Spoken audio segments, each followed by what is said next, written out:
Hello everyone, welcome back to our live session, and I hope everyone is having an amazing time over there. So today we are going to continue our YouTube live session of AIATS plus phase 2 of mock test 8 that was conducted on 9th of March 2025.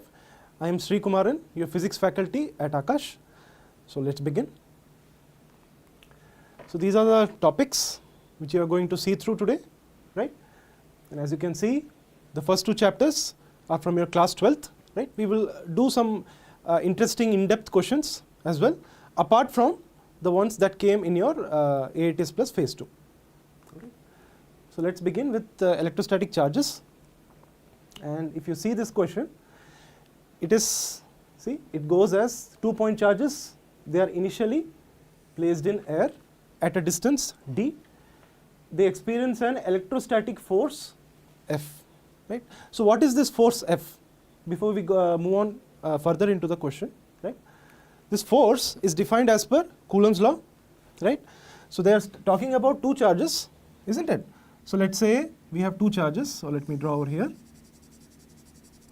This is, let's say, charge number 1, and this is charge number 2, and you already know that if both are, let's say, like charges, as in both are positive or both are negative, they are going to repel each other, right? So let's say they are repelling each other. This is force F and this is force F, right? This electrostatic force of repulsion, what can we write it as, right? Electrostatic force of repulsion. It also could have been attraction as well, isn't it? If, let's say, those charges were unlike charges, one positive and one negative, there would have been attraction. So this would become K Q1 Q2 by R square, where R is the distance between the two charges. Okay. So if I want to, let's say, draw it, this distance is R. All right. Now what is this K? Right, as in, does this force depend on the medium, right? Because if you see that question, if you read through this question, right, just a minute, if you see, initially they were placed in air and they are experiencing a force F. Then they are saying, if a dielectric material of dielectric constant K equal to 2 is completely filled in space between them. This is the key word, right? Completely filled between the two charges, right? So that means the medium is changing between the two charges, and they are asking, what is the net force on the charge now? Initially it was F, what is the charge now? So does this F depend on the medium between the charges? If you see over here, yes it does, right? If you see, what is this K? K can be written as, see, 1 by 4 pi epsilon naught, right? And if you just fill them up, the remaining things, that is Q1 and Q2, right? And then you have obviously R square, isn't it? So as per the question, we are not changing Q1, Q2 and R, right? We are only changing the medium, isn't it? So that means this force is inversely proportional to epsilon naught, right? And if, let's say, I place a dielectric of, let's say, dielectric constant K between the two charges, then the force would become what exactly? So if I were to write over here, right? So initially that F is let's say Q1 Q2 by 4 pi epsilon naught into R square, right? Because it is placed in air. Whether it is air or vacuum, we are using this epsilon naught, right? For air or vacuum. Okay. But what if a dielectric is placed? Then that force would become what exactly? Q1 Q2 dielectric constant K. So this becomes 4 pi, instead of epsilon naught, we write K epsilon naught, all right? This is the effect of the medium. Okay, so now what do? We just simply take the ratio of both F, right, which is, let's say, F by F dash, I'm taking. Okay, so let me write over here, F by F dash would be equal to, what exactly? See, F is inversely proportional to this K, right? So here, you will get K over here, like K epsilon naught over epsilon naught, right? because Q1, Q2, they will all get cancelled. 4 pi r square, they will get cancelled. So K epsilon naught goes to the numerator and epsilon naught, this is in the denominator, right? And here if you see, epsilon naught also cancel each other. So what you are left with, K only. And K is nothing but, that's also given in the question, isn't it? Dielectric constant, K equal to 2. So this is equal to 2. So F dash, what does it come out? F dash, F by F dash is equal to 2. So F dash would be equal to, please see over here, F dash would be equal to 2 only. Isn't it? F dash would be equal to 2. So the correct answer would be F by 2. Right? Correct answer is F by 2. As you can see, that force, it has reduced. Alright? Alright, very well, very well. So this was Coulomb's law. So we move to our next chapter. From this chapter, you got a lot of questions in this previously concluded AIATS, right? And many of those questions, they revolved around this topic only, parallel plate capacitor, right? So let me just give a brief introduction. A parallel plate capacitor, it is composed of two plates, right? On which, on one, you have the positive charges, and on the surface of the other, you have the negative charges, right? And between the capacitor, you have an electric field as well, right? Going from the positive plate to the negative plate, all right? And then what have they shown? Surface charge density, which is the charge on the plate of the capacitor divided by the total area of the capacitor plate, all right? So charge upon area, Q upon A. Electric field, right? And then this is your D. D, small d, is the distance between the capacitor plates. Okay. Now if you see carefully, this quantity, capacitance, right? If you see, we are only talking about capacitance, all right? We are not talking about electric field. So this capacitance depends on who? On what quantities, right? It depends on what quantities. Just like over there, the force was depending on the medium, right? Medium between the two charges. Here also, if you see, between the plates of capacitor, just like over there, if I fill this dielectric, if I fill a dielectric between the plates of capacitor, the capacitance will change. Okay. Why? See, let's say without dielectric, right? Without dielectric. As you can see here, there is no dielectric, isn't it? It's only air is there over here. All right. So if you want, you can write down as well. Here only air or vacuum is there. Okay. Air or vacuum. So without dielectric, the formula would be simply A epsilon naught by D. Okay. Depending on the area and the plate separation, right? The distance between the two plates, not on the thickness of the plates. Okay. Not on this thickness, but on this distance between them, and obviously on epsilon naught as well, which means the medium between the plates. So for example, if I were to fill a dielectric in this one, so what will happen to the capacitance then with dielectric? Let me write that one as well, right? So let me write capacitance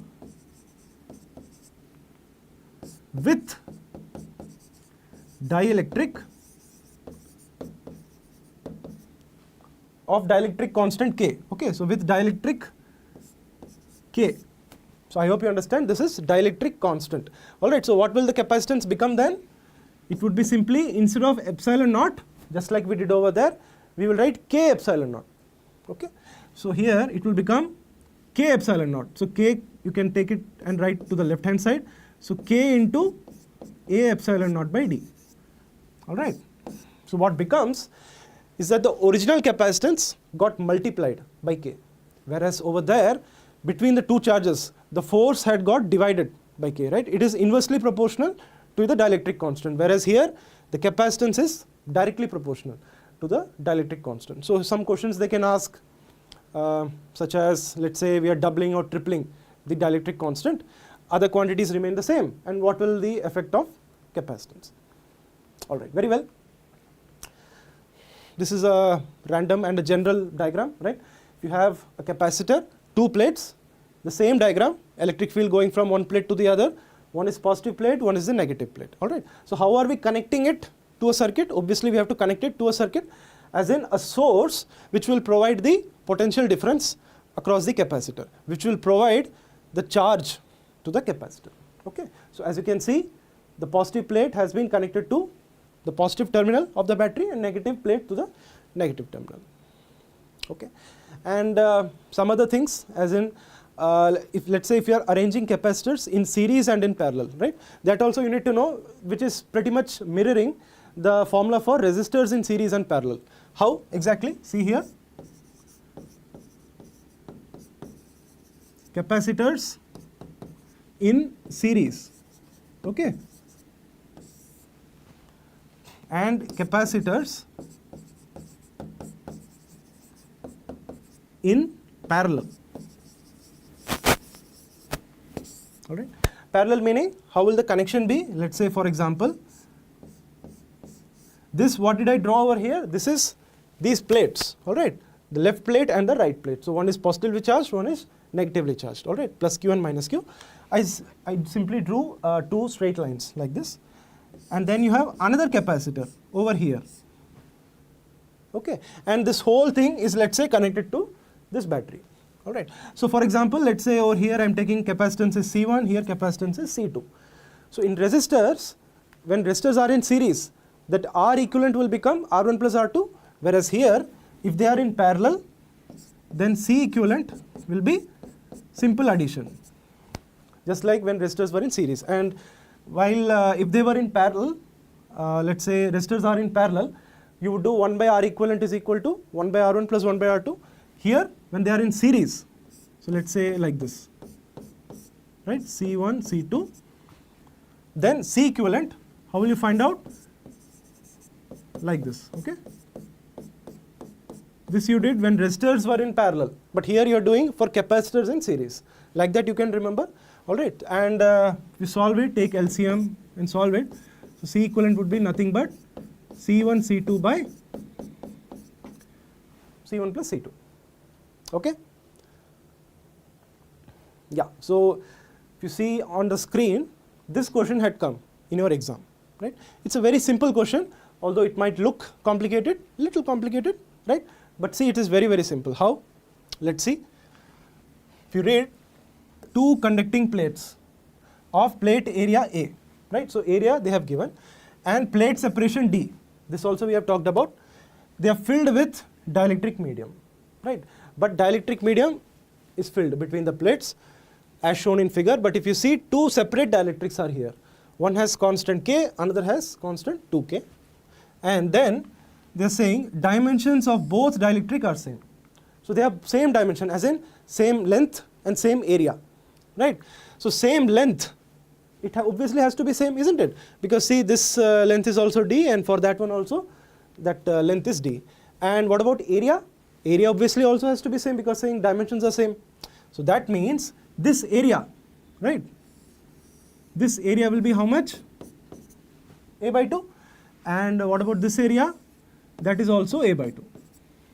Okay. And for this dielectric, this distance is D, and for this one also it is D, right? So that means, and obviously they are asking equivalent capacitance of the system, they are asking. So before we move, see here, from this plate to this plate, right?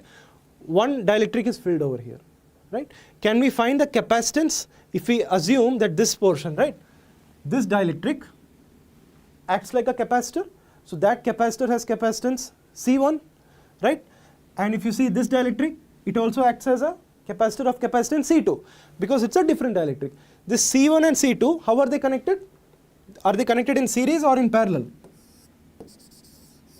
Can you tell me? Think for a little bit. They have to be connected in parallel, don't you think? Because see, A and B are over here, right? So if I were to draw, right? So let's say this is your A,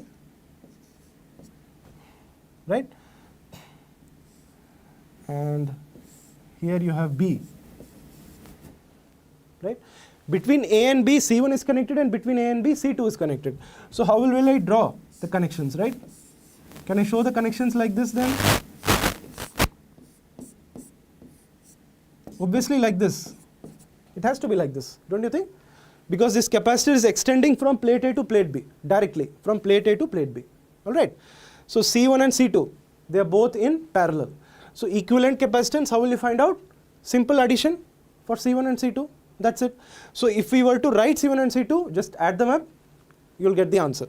So let me write for C1 and C2, what will that be? It will be very interesting.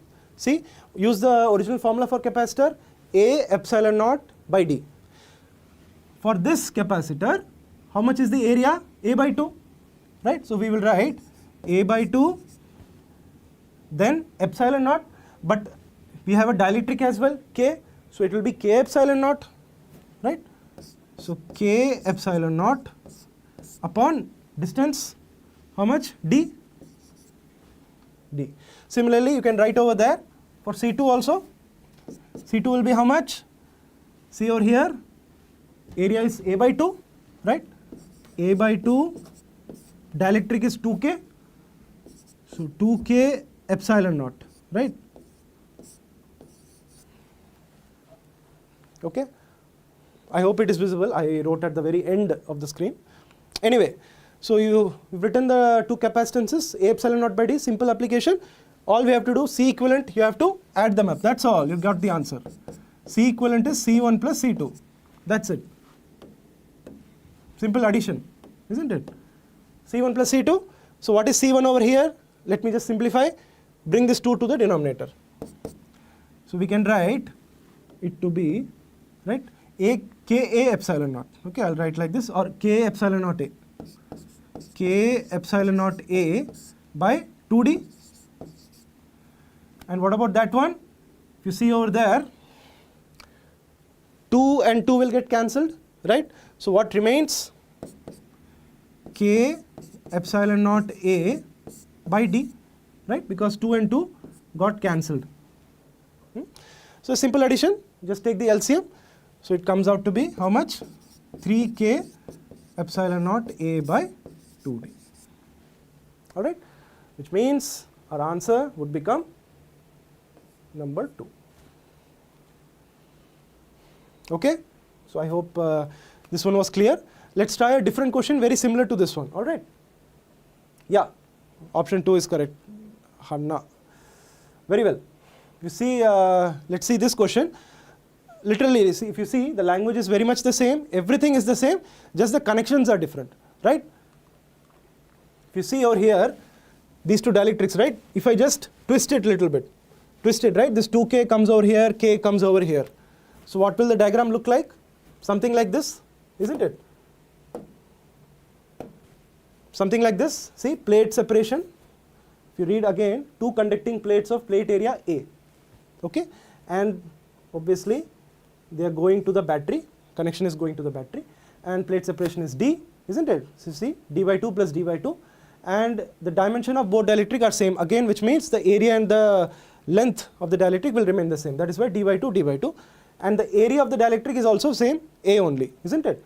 This whole dielectric has area A. And equivalent capacitance they are asking, right? And just one more thing. Let me just write down over here to make things simple for you guys. Let this be 2K and let this be K, right? Because just like over there, you had 2K and K, right? So let's make things very simple. Yeah, so can you try now?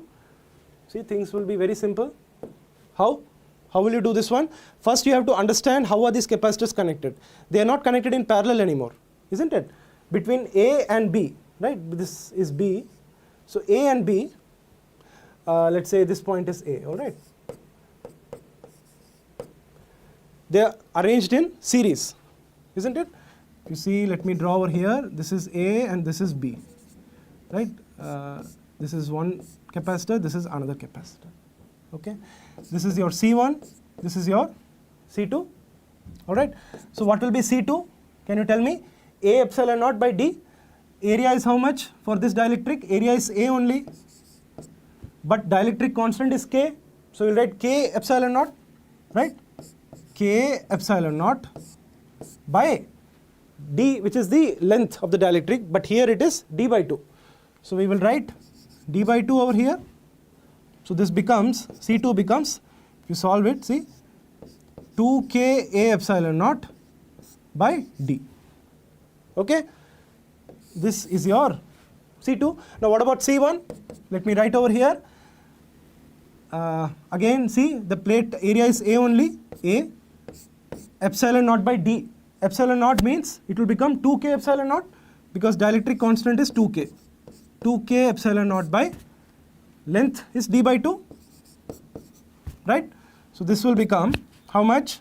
If you solve it, 4k A epsilon naught by d, isn't it? 4k epsilon naught by d. All right. Now if you want, just to make things easy, we are supposed to find C equivalent, right? And we already know the formula for C equivalent. If they are, let's say, in series, what was the formula for C equivalent? Let me do over here. C equivalent is C1 C2 upon C1 plus C2, isn't it? If they are in series connection, right? So you just have to just multiply C1 into C2, do it. What will it become? 4k epsilon naught into 2k epsilon naught, right? It will become 8, right? 8 k square A square epsilon naught square by d square. I think a much simpler way would be to do 1 by C equivalent equal to 1 by C1 plus 1 by C2. From that would be much simpler, but anyway, we can use the formula. Let's see. C1 plus C2, 4 plus 2 becomes 6, right? So 6k A epsilon naught by d, right? By d.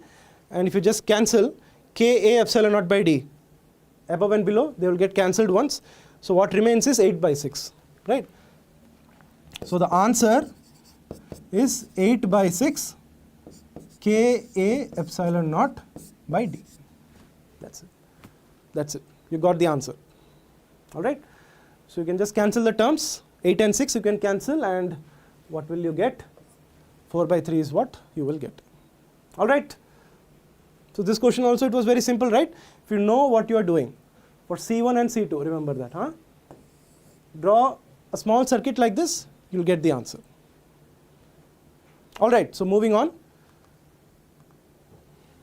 Moving on, we're going to start, or let's say discuss a different topic of the same chapter on equipotential surfaces, right? Now what are they exactly? Obviously, as the name implies, equipotential. That means potential is going to be equal everywhere on the surface, right? So we can say potential is going to be equal everywhere on the surface. So I can just write down potential is same at every point on surface. See, we will do some good question on this one also. You will find it interesting. And then, how does the electric field move exactly, right? So remember that the surface, right, it will be perpendicular to electric field, right? Electric field obviously is a vector, right? It will point in a different direction, right? It will go like, say, like up or down or below, whatever. It has a specific direction, right? And perpendicular to that direction would be your surface, equipotential surface. All right.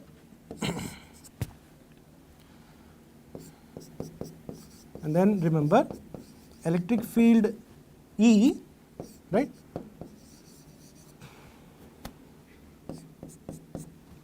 points in the direction in which potential decreases. So as in, let's say like current, right? Current flows from higher potential to lower potential, something like that, right? Electric field would also be from higher potential to lower potential. And if you see here in NCERT, a very good statement is given. So electric field E points in the direction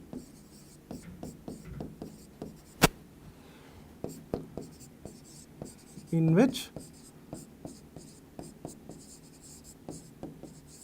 potential decreases steepest. Okay. So potential is decreasing in that direction, and in the same direction electric field would be there. How exactly? See, let's do a question. See this question which came in your AIATS. A uniform electric field having strength E exists in a region as shown in figure, right? And they are saying consider 3 points A, B and C. At A, B and C, potential is given VA, VB, VC. And then choose the correct option. We have to choose the correct answer, right? So electric field is shown as moving upward, electric field, but just now we studied that the electrostatic, if the electrostatic field is moving upward, right, how is the equipotential surface going to point? It is going to be perpendicular to the electric field, isn't it? So that means if I were to draw an equipotential surface over here, how will I draw it? This is one equipotential surface, right? And that, let's say this one, this is another equipotential surface, right? Why equipotential? Because if you see here, it is perpendicular, right? Electric field is perpendicular to this surface at each and every point on the surface, okay? And potential will remain same at each point on the surface. That also we have written, isn't it? Potential is same at every point on the surface. So how we are going to use these concepts over here? If you see carefully, B and C, right? If you connect B and C, right? If I were to connect B and C, let me draw a line which was not there initially. So B, C, can I say it is lying on an equipotential surface?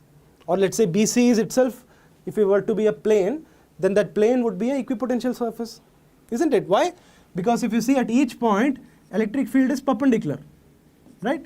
It is going up while surface is like this.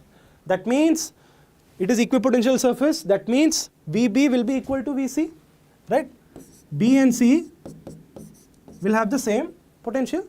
But now if you see, I said electric field goes from higher potential to lower potential, right? So that means here the potential is high, over there potential would be less, isn't it? Or if I were to compare here and here, at the bottom potential is more, and here potential is less, and here potential is even less, right? So that means for A would be on what equipotential surface? A is, let's say, on this equipotential surface, okay? But whatever it be, at each point on the surface potential would be less than the potential over here, okay? So we can say potential at A will be less, like this, all right? So I think that concludes our question, right? I think this is what is given in your option 1 as well, all right? Let me do a different question. Let's do a different question. Let's try this one. See this question, the diagram is little different, isn't it? It is going like this,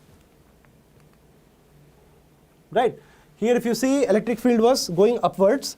Now what have I done?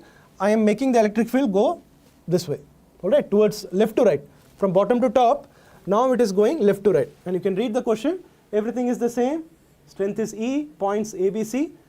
You have VA, VB, VC. You have to comment what is they, or are they remaining the same, just like the same expression as the previous one, as this one? Can you tell me? How will we do now? Very simple, right? See, electric field is moving like this. So draw equipotential surface at B, the surface that passes through B. How will that be equal to? It will be like this, equipotential surface, isn't it? Equipotential surface, let me draw it by dotted lines. This would be the equipotential surface, and through A, this will be the equipotential surface. Why? Because this surface has to be 90 degree with the direction of electric field. And then through C, this is the equipotential surface. And the potential at these surfaces will decrease in the direction of electric field, right? That's what we have studied. So that means here potential will be high, here potential will be low, right? So directly we can write down, what can we write? That at B it will be highest, and at C it will be lowest, isn't it? So this was, see, this question was very simple if you understood the concept of equipotential surface, right? So which option would it be? Option number 4. All right. So I guess that was done. I hope you have understood. All right. So we move on to another topic, again in your same potential chapter, the second chapter, right? If you see over here, they're talking about electric dipole, right? Electric dipole, right? What will be the work done or the work required to be done to rotate the electric dipole from stable equilibrium position through 60 degree, from stable equilibrium position through 60 degree, and that work done is W. Okay, that work done is W. And then they are asking what is the torque required to maintain this dipole in this new position. Okay, the torque required to maintain the dipole in that position, in the new position. Okay, so initially it was in stable equilibrium position, right? Stable equilibrium position. So first let's understand what is this stable equilibrium position, right? So for this one, please remember, so let's say this is your dipole moment vector, right? The dipole is aligned along this direction, okay? And then what will be the direction of electric field for stable equilibrium? Remember, they both have to be parallel to each other, okay? Parallel because from now in this situation, right, if you let's say rotate this dipole or give it a small rotation, or let's say we take it upwards by let's say a small angle, right, what will happen to that dipole? It will try to return to this stable equilibrium position. Okay, so I hope you have understood what I'm saying. In this direction is your electric field, and let's say you are giving a small angle. Okay, let's say in this direction is your P vector. You have given it a small angle theta, and you left the dipole. So what will happen? The dipole will try to return to this stable equilibrium position. Whereas in unstable equilibrium, it's the opposite case, right? Here, let's say if this is the dipole moment vector, right? Or if you want, let me keep the direction of electric field the same. What will be the direction of dipole moment now? It should be in reverse direction, all right? It should be in reverse direction. So anyway, here, the angle between dipole moment and electric field, it is how much? Angle is how much? Theta is equal to 0 degree, right? Between P and E, whereas here, the angle between the P and E is how much? 180 degree. Okay, and please remember, potential energy of dipole, that can be defined. Okay, potential energy of dipole, so let's call it as U. This U will be equal to minus scalar product of P and E. Scalar product meaning dot product. Okay, so dot product becomes minus PE cos theta, all right, minus PE cos theta. Okay, so initially if you see, what were they saying? Work required to rotate the dipole from stable equilibrium position through 60 degree. So in stable equilibrium, theta was 0, right? Theta was 0, that means initially, what was the potential energy of dipole? Use that formula, minus PE cos theta. So initially it is 0 degree, right? Theta is 0. That's what we have written over here, theta is 0. So this becomes minus PE initially. Finally, they are inclined at 60 degree to each other, right? So minus PE cos 60 degree. Cos 60 degree is 1 by 2. So this becomes minus PE by 2. Okay. And the work required to rotate this dipole. So this work we are doing, this is work done by external force. Okay. So work done, I can write down now, work done, which is given as W, that will be nothing but final minus initial. Okay. So final minus initial, so minus P by 2, this is also minus PE, minus minus will become plus, right? So this becomes minus PE by 2 plus PE. Okay, minus PE by 2 plus PE. So that becomes how much? If you want, I can write down over here, W is equal to PE by 2. Okay, take LCM, right? Take LCM, 2PE minus PE will become plus PE. Okay, so W is equal to PE by 2. Now right now it has reached that 60 degree position. Now what are we doing? We are giving a torque required to maintain the dipole in this position, right? This torque can be found by torque tau.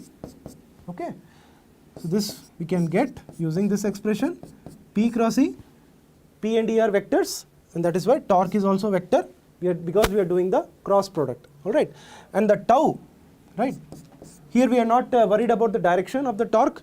We are only concerned about the magnitude of the torque, right? So torque tau, its value will be Pe sin theta. Okay, like here P dot E is P cos theta.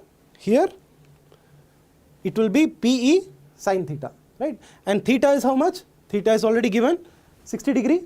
P and E are inclined at 60 degree to each other. So it will be Pe sin 60. Sin 60 is root 3 by 2. So this will become, let me write over here, tau is equal to root 3 by 2 Pe. Okay, root 3 by 2 Pe, but just now we said W is equal to Pe by 2. So this Pe by 2 will become W.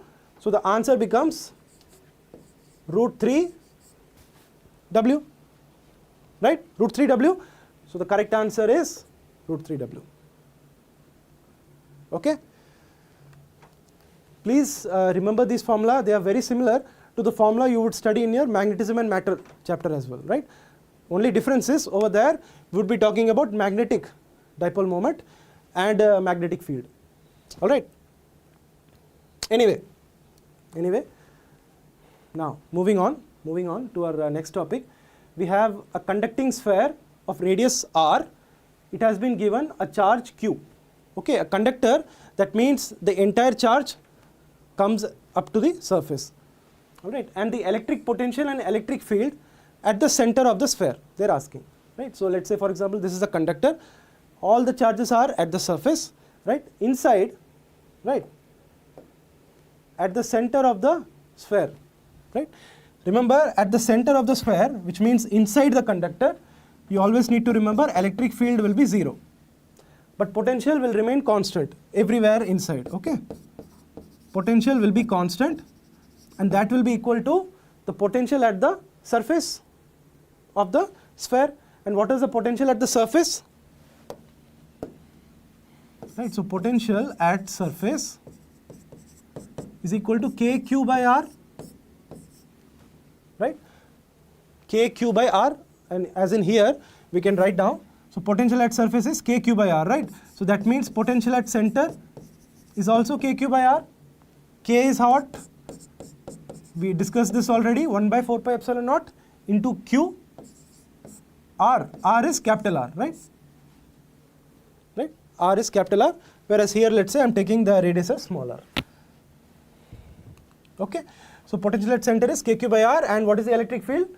There is no electric field inside the conductor. Okay, so that means the correct answer would be option 3. All right. Yeah. So I hope these were clear. Now we are going to do some questions, but they are much less dense. Okay, not there was no in-depth question discussion like we did in the previous 2 chapters. See over here. See this question. See the first question, right? A particle covers equal distances around a circular path in equal intervals of time. So equal distance in equal intervals of time. So that means what is going to remain constant, and that is what asking. See, which of the following quantities connected with the motion of the particle remains constant, right? So obviously speed is going to be constant, isn't it? So correct answer will be option 3. Speed is going to remain the same. But what about the other 3? Displacement, velocity and acceleration. If you see, if it is rotating like this, at each point velocity is different, right? Here velocity is in this direction, here velocity is in this direction. It is a vector. Similarly, at this point, acceleration is centripetal acceleration directed towards the center. Over here acceleration is like this. So acceleration direction is changing. So both velocity and acceleration, their direction are changing, so vectors are changing. So they won't remain the same. Okay. That means the moment you see velocity and acceleration, you should understand they cannot be the answer. All right, and displacement, obviously that won't be the case. Okay, so the answer would be speed to this question. All right, this is what we say uniform circular motion as well. Okay, so let's do another question. This one is from your projectile topic, right? A particle is projected from ground with speed u, right? So it is projected from ground with speed u and theta at an angle theta with horizontal theta, speed at maximum height they are asking, right? So if you see this projectile, obviously it is going to go like this, right? And at maximum height, you will only have the horizontal velocity, there will be no vertical velocity. If there were vertical velocity, then that particle should be going much further up, which is not happening here, right? It is going to come down after this point. So that means what is the velocity or speed over here? The same as the velocity or speed along the horizontal initially, isn't it? So here what was the initial horizontal speed? Take the component u cos theta horizontally, whereas in vertical direction it will be u sin theta.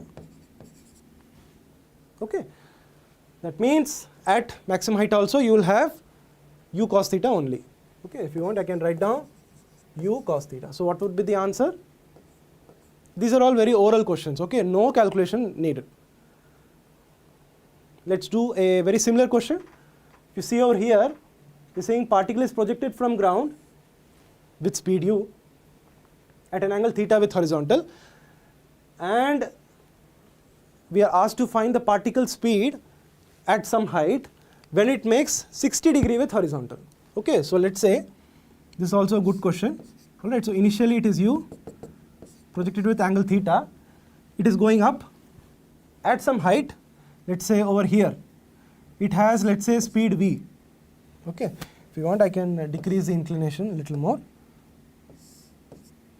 V, how much angle it is making with horizontal now? 60 degree. Okay, and remember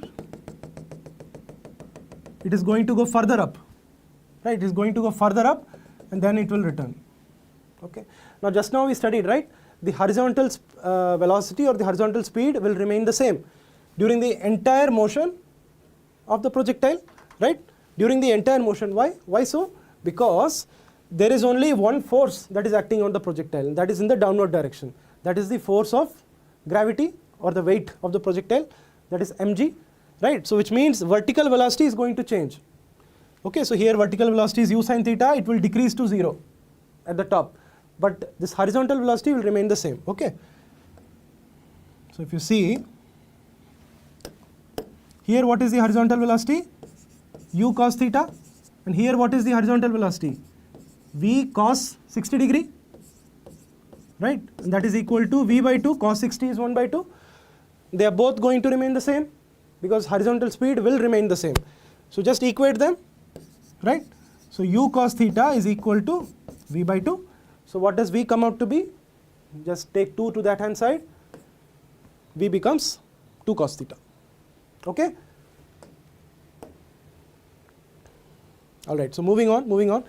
See this question, this is also very simple, another very simple question. A and B, two vectors are given and they are asking us to find A plus 2B. Simple addition, this one is, isn't it?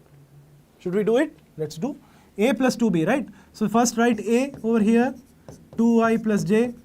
But in such questions also some students can make mistakes, right?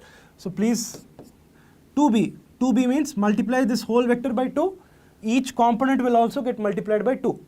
So this becomes 2j becomes 4j cap, k cap will become 2k cap. Okay? We are finding A plus 2B. So simple addition now, isn't it? So if you see 2I cap, j cap plus 4j cap will be 5j cap plus 2k cap. Okay? And obviously remember, if these vectors are being added, they will be like vectors or similar vectors. So if this is meter per second, that is also meter per second. If this is, let's say, displacement, that is also displacement. Either way, you got the answer. Third will be your answer. Okay? I can give you another homework. Okay, you can take this one as your homework. You can try it out. This is also a very simple one. Okay, there is no need for me to do. You can check whether you are getting option 1 as the answer. All right. Here we are asked to do subtraction. Just have to subtract them, write them and subtract them. You'll get your answer. All right. Very well. Now we are going to another topic, units and measurement, which is the first chapter of your 11th class. Something not to be ignored, right? And if you see over here, some quantities are given, energy, velocity and time, and they have asked us to take them as the fundamental quantities. Now what are fundamental quantities? What are fundamental quantities? They are for length, for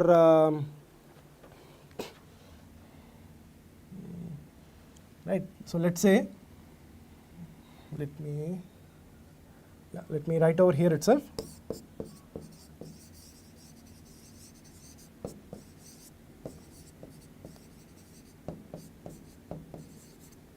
So for fundamental quantities in terms of dimensions, we will write, let's say, for mass, we write it as m usually, right?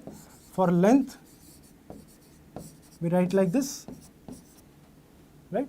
And for time, we write like this, okay, mlt. All right, but here they're saying choose these as the fundamental quantities. So for example, time, that was initially itself, it was a fundamental quantity, right? So time is your t. Then you have velocity. And velocity, if you remember, what is the SI unit of this velocity? From that, you can express them in terms of fundamental quantities. How? Velocity is meter per second. So meter by second. Meter is length, by second is time. So length by time, right? So length by time, you will write it as LT minus 1, okay, L by T, all right. But here, velocity, we are going to take it as V, okay. This is the new fundamental quantity, all right. Length is no more a fundamental quantity, all right. And then you have energy, right. Energy, what is the dimension? These dimensions you need to know, definitely. Energy is force into displacement, right. Force into displacement. Actually, force is the fourth quantity I was going to write. And what is the dimension for force? Force is mass into area or mass into acceleration, right? Let me write down. Mass into acceleration, not area. Mass is your m. Acceleration is meter per second square, right? So L t minus 2, right? For force. And energy is force into displacement. So force multiplied by displacement L. So it will become m L square t minus 2. All right, you can connect quantities like this and you can remember them. All right, but now energy has to be taken as a fundamental quantity. That is E. Okay, and force we are going to express. Force, if you see, it has been expressed in terms of EVT. EVT, right? So force, I am going to write here a question mark. Okay, question mark. So how we are going to do this question? See, if you see, very simple, right? If you see, just see them carefully, right? If you divide energy by length, you get the dimensions for force, isn't it? See, ml square t minus 2 divided by L, L square becomes L. So force has to be, or energy has to be divided by length, isn't it? So I can write down over here, right? So energy E, if I divide it by length, you will get force, right? So force is, let's say I'm writing over here force. Energy has to be divided by length. Now how will I get length? How will I get length? If you see, if you multiply these two, right, t minus 1 and t will get cancelled. Multiply them, you would be remaining with L only. So that means length can be written as velocity into time, right? So velocity into time, right? So very simple, isn't it? So on reading the question, this is what you have to do. Here I have only expressed what those quantities are in their fundamental quantities, all right? So anyway, you have got the answer. See, F will become, or force will become, what? V and T, take it to numerator. So E, V minus 1, T minus 1. Okay, E V minus 1 T minus 1. And if you see from the options, first one is your answer. All right.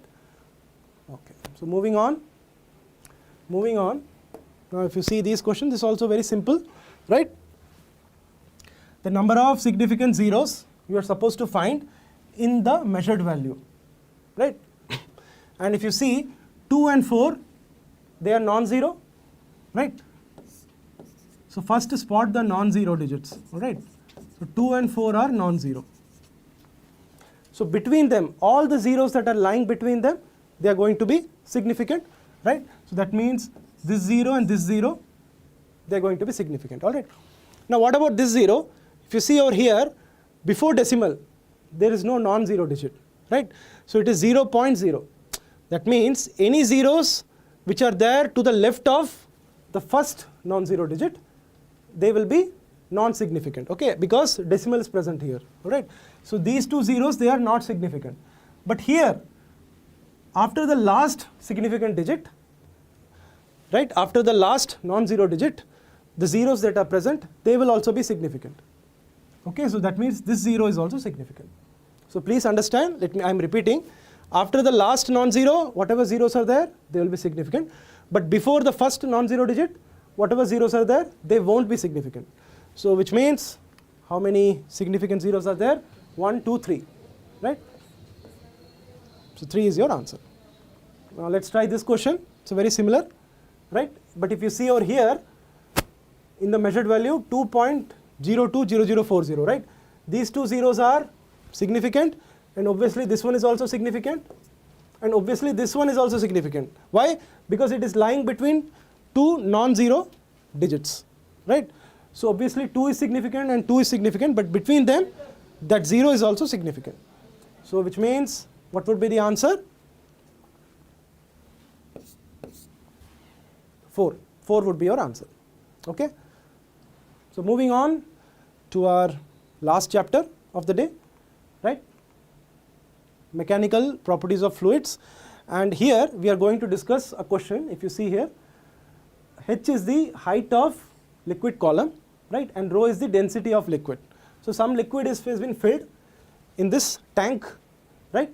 And they are asking, find the average pressure exerted on a vertical wall of this tank, or here it has been written as container. So on a vertical wall, so which wall I'm talking about? Let's say this wall, right? To the right hand side, right? So what that wall? On that wall we are going to find the average pressure we are going to find, okay? And obviously I have to assume P0 as the atmospheric pressure. So that means from the top, atmosphere is going to exert some pressure, P0, on the surface of this liquid, okay? So let me, for doing this question, first I'll discuss a shortcut method, then we will go on to the lengthy method, which is the proper method to solve this question, all right? Using the shortcut method also, you can simply solve it. So please pay attention. So first we are going to find the average pressure, right? So that means average pressure, right? So at the top, which means at this point.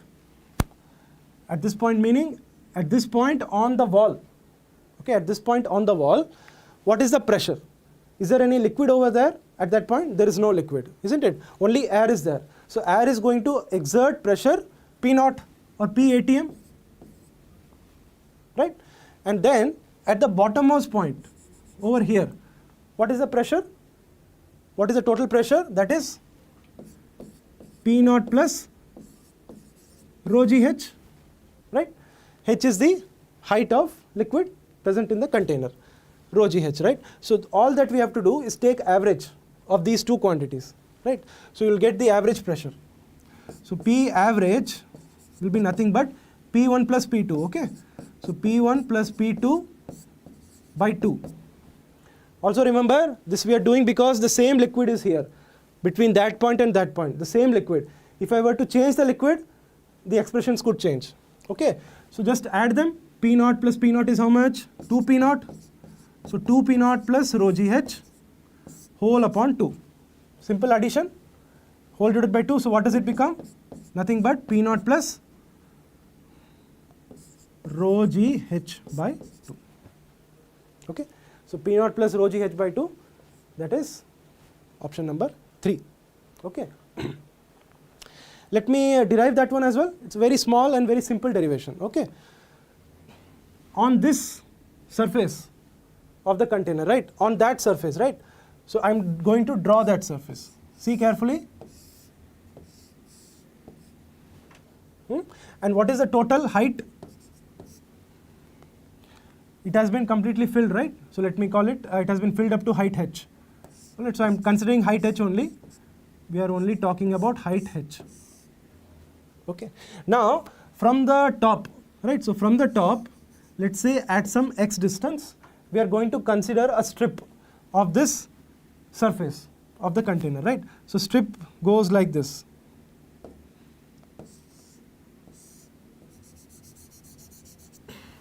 And strip, this distance is how much, or this height? It is dx. Okay. And how much is this distance? Or we call it the length, right?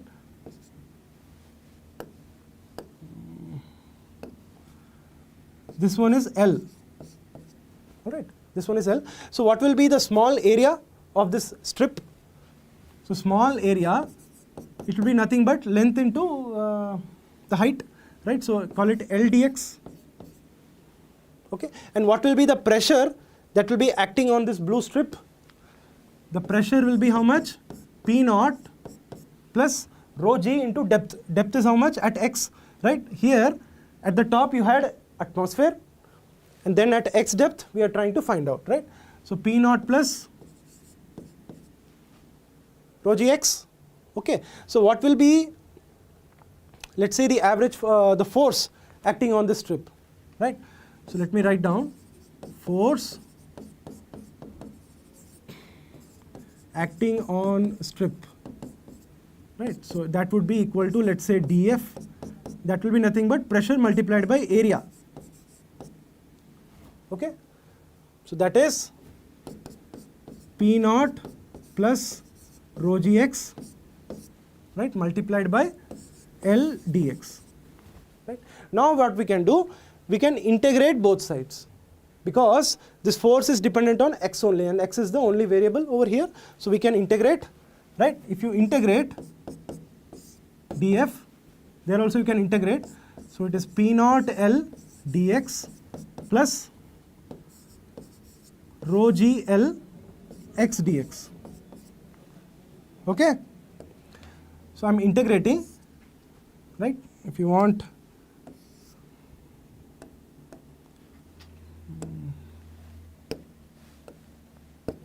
L is here. Okay.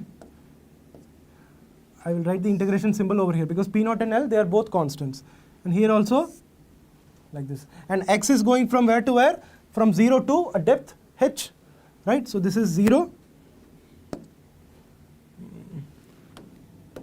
Right? So this is 0 to depth h. 0 to depth h. So what does this become? See, P naught L into h. Right? Because integral dx is x only. And here x dx becomes x square by 2. So this becomes h square by 2. Okay, so rho g L h square by 2. Okay, so this is your force acting on the wall of container. But we are supposed to find the average pressure. So what will be average pressure? Total force by total area. So total force is this much, right? So P naught LH plus rho g L h square by 2 whole divided by total area. So what is the total area? Length is L, height is h. So LH, right? LH, and if you see carefully, LH and LH will get cancelled, isn't it? LH cancel. Here also they will get cancelled. So what remains? P naught plus rho g h by 2. Okay, so P naught plus rho g h by 2, that is what we found using the shortcut method as well. Alright, and this I believe is the question that came in your exam, right? But here if you see, they are asking find the average pressure exerted due to liquid, only. So there we found the average pressure is P naught plus rho g h by 2, but that had the atmosphere term, So here you won't be writing the atmosphere term. That means the answer will be simply rho gh by 2. Okay. And here another question, if you see the same question, but here I am asking the average gauge pressure. Okay. So first write the average pressure. Average pressure was how much?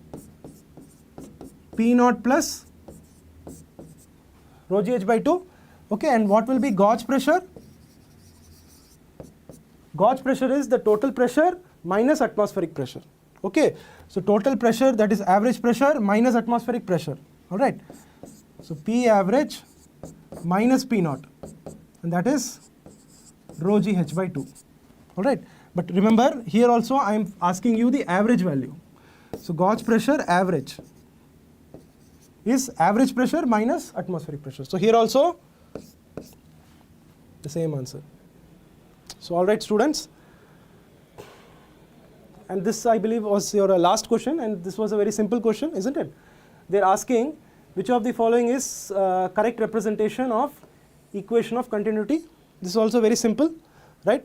Equation of continuity states or depends on the conservation of mass, right? When, let's say, fluid is flowing through, for example, a container, all right, of different area. Okay. So it depends on